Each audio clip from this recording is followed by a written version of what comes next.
देखो 5B अभ्यास है, 5B प्रश्नावली। इसमें देखो क्या दिया हुआ है कि बीज गणितीय रूप में आपको लिखने के लिए दिया गया है। निम्नलिखित को बीज गणितीय रूप में लिखे। पहला क्वेश्चन है, पहला है 6 और x का योगफल। 6 और x का योगफल, ठीक है। अब यहाँ पर ध्यान दीजिए, 6 और x का योगफल दिया है, इसको हम कैसे लिख सकते, कोई बता सकता है? कोई भी लड़की? हाँ बता बेटा। 6 plus x, very good. 6 plus x, simple, so simple है। समझ में आया सबको? जो प्रश्न दिया है उसी को बस आपको चिन्ह के रूप में लगा के लिख देना है। 6 और x का योगफल, ठीक है। 6 प्लस x। ए बेटा बात क्यों कर रही हो? लेकिन किताब नहीं निकाला, रफ कॉपी निकालिए, हम लोग पढ़िए। दूसरा है x में से 7 घटाने, x में से 7 घटाने पर शेष, 7 घटाने पर शेष 7 माइनस x।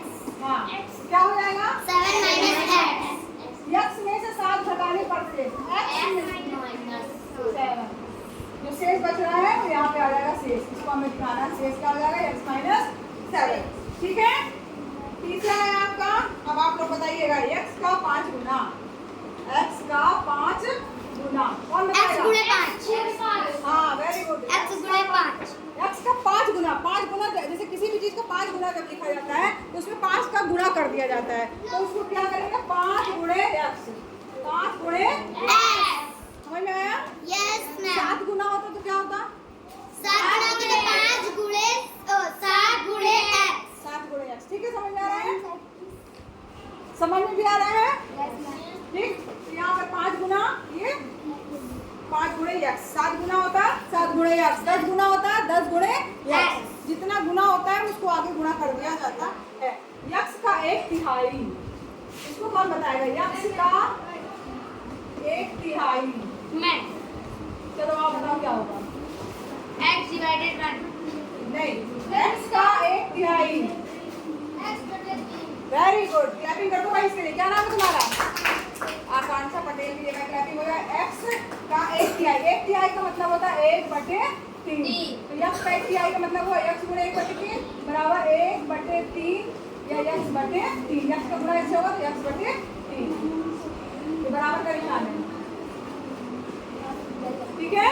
x/3। हाँ, तिहाई, तिहाई मतलब 1/3। अगर कोई एक वस्तु 1 है और उसका तिहाई बोला गया होगा तो क्या आएगा? 1/3। चौथाई बोला जाएगा तो 1/4, ठीक है।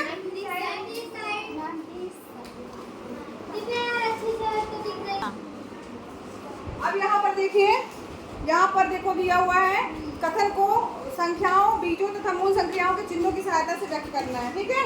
यहाँ पर देखिए, अब आइए दूसरे का पहला क्वेश्चन है। वृत्त का व्यास उसकी त्रिज्या का दुगना होता है। देखो यहाँ पर आपको बगल में चित्र दिख रहा होगा, दिख रहा है? वो क्या बना है? इसको बोलते हैं वृत्त। ये चित्र बना है, इसको क्या बोलते हैं? वृत्त। जिसको तुम लोग क्या बोलते हो? वृत्ति बोलते हो? सर्कल।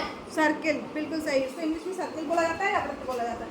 इसमें हाँ, इसमें देखो ये बना हुआ है जो वृत्त, अभी मैं ऐसे बना दे रही हूँ।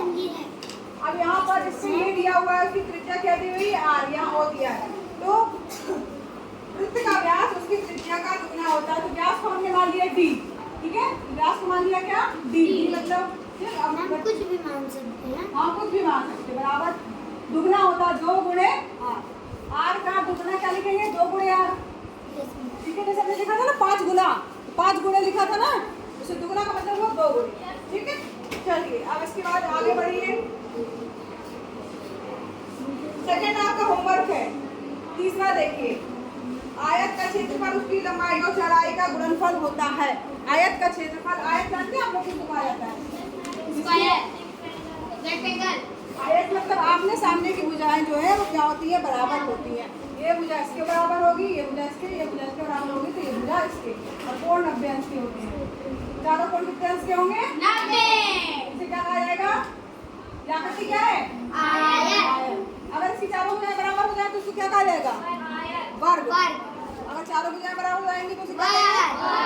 और ये क्या है? आयत। अब ये आयत में ये भुजा इसके बराबर है, ये भुजा इसके, तो इसको क्या बोलते हैं? लंबाई। ठीक, लंबाई चौड़ाई बराबर हो गया।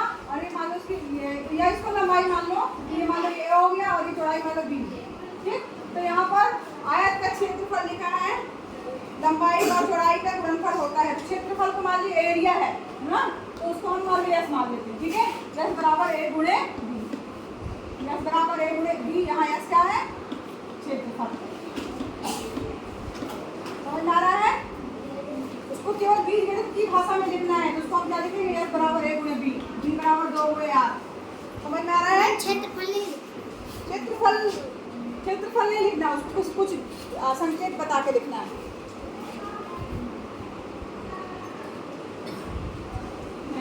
चौथा आपका होमवर्क, चौथा करा दें? चलो चौथा करा दे रहे हैं। चौथा दिया है, लाभ जो है वो विक्रय मूल्य तथा क्रय मूल्य के अंतर के बराबर होता है जब विक्रय मूल्य क्रय मूल्य से अधिक हो। तीसरा वाला तो यही बताया मैंने, दूसरा होमवर्क है। चौथा बता रहे हैं, दूसरा होमवर्क है। अब देखो चौथा सवाल दिया है, लाभ प्रॉफिट, लाभ को हम क्या लिखते हैं? इंग्लिश में बोलते हैं प्रॉफिट, तो पी से दिया है ना, पी बराबर क्या हो गया हमारा? लाभ। फिर क्या दिया हुआ? विक्रय मूल्य। विक्रय मूल्य मतलब जिसमें हम जिस प्राइस पे हम किसी चीज को बेचते हैं। ठीक है, तो यहाँ पे विक्रय मूल्य यानी सेलिंग प्राइस, सी कर दिया। सेलिंग प्राइस यानी विक्रय मूल्य, विक्रय मूल्य। और अगर मान लीजिए क्या क्रय मूल्य, क्रय मूल्य मतलब होता है जिसमें खरीदा। ठीक है, तो परचेजिंग प्राइस, इसको कुछ और मान लो, प्रॉफिट है, कॉस्ट प्राइस। कॉस्ट प्राइस तो हाँ कॉस्ट प्राइस जो बोलेंगे, सेलिंग प्राइस कॉस्ट प्राइस हो गया, ये कॉस्ट प्राइस सेलिंग प्राइस। इसको कुछ और मान लीजिए आप, मान लो विक्रय मूल्य हो गया और ये इसको मान लिया हमने सी दोनों हो जा रहे हैं ना। हाँ अच्छा, यस यस ठीक है, सेलिंग प्राइस मान लिया। ये सेलिंग प्राइस तो ये वाला हो गया, कॉस्ट प्राइस हो गया। एक मिनट हो गया, सही कह रही हो।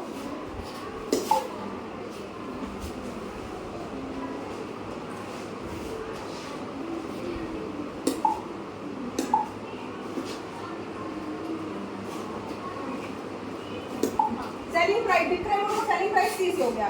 ठीक है, सॉरी एस से हो गया। और कॉस्ट प्राइस मतलब हो गया जो उसका क्रय मूल्य खरीदा गया, कॉस्ट प्राइस यानी सी बराबर हो गया क्रय मूल्य। कॉस्ट प्राइस कितने में वो खरीदा। जैसे मान लो कोई दुकानदार है, अगर वो कोई दुकान जो है, ध्यान से सुनिए मेरी बात, अगर कोई दुकानदार है उसने 8 रुपए का पेन खरीदा, ठीक है, और 10 रुपए का बेचा ना, तो उसको 2 रुपए का क्या होगा? लाभ।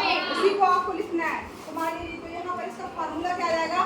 लाभ बराबर हो जाएगा selling price minus cost price, P बराबर एस माइनस सी। समझ में आ गया सबको? चलिए तीसरा क्वेश्चन देखिए, समझ में आया कि नहीं?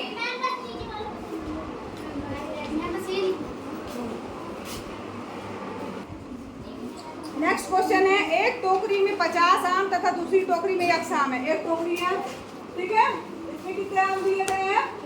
50। क्या दिए हैं? आम।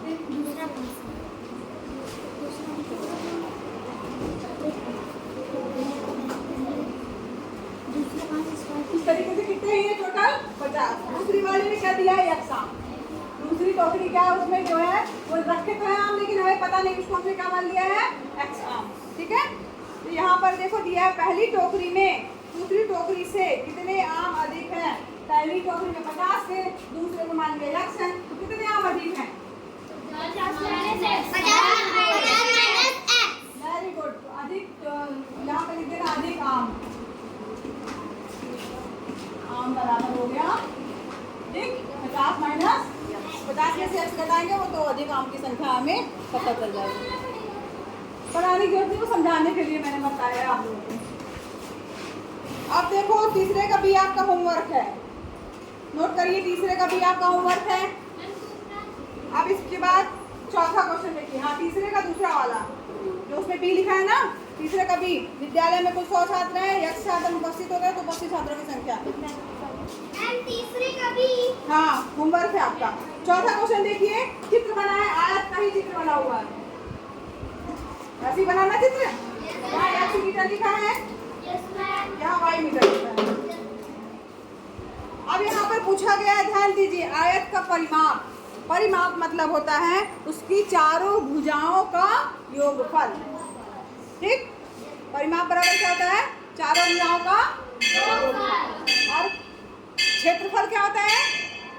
लंबाई गुणे चौड़ाई। ठीक, और परिमाप बराबर क्या हो जाएगा? 2 गुणे सूत्र होता है, 2 गुणे लंबाई x प्लस y। ठीक, ये x है तो ये क्या हो जाएगा? x। ये y है तो ये क्या हो जाएगा? y। तो परिमाप मतलब चारों पूर्ण राशियों का योग, x plus y plus x plus y क्या हो जाएगा? 2x plus 2y। दो कॉमन ले लो, क्या हो जाएगा? 2x प्लस, यहाँ पे लिख देंगे आंसर 2 × x प्लस y। ये आपका आंसर होगा। ठीक है, चलिए